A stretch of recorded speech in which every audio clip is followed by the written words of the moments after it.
প্রিয় দর্শক, এই আইএসএফ এর শীর্ষ নেতা একদম যা যা বলেছিল সেটাই ঘটলো আজকে।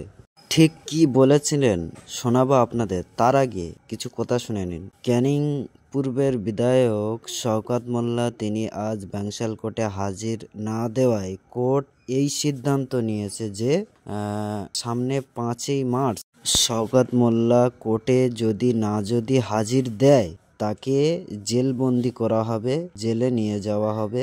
এখানে সন্দেহের অবকাশ নেই।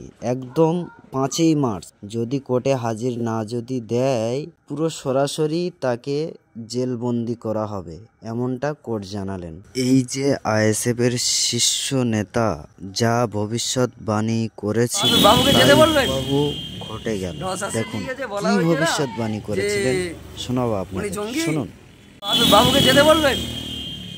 নওশাদের দিকে যে বলা হয়েছে না যে উনি জঙ্গি, ঠিক আছে, নওশাদ সিদ্দিকী জঙ্গি কি তার ভালোবাসার মানুষ পশ্চিমবাংলার মানুষ জানে।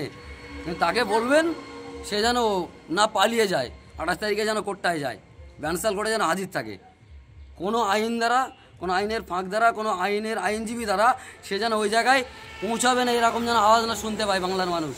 সে যেন যায়, কোর্টে উঠে বলবে বলেছে না, ওই দাদারা বলতে বলেছে না যে কোর্টে উঠে বলবো জঙ্গি, কোর্টে উঠে বলতে বলবেন।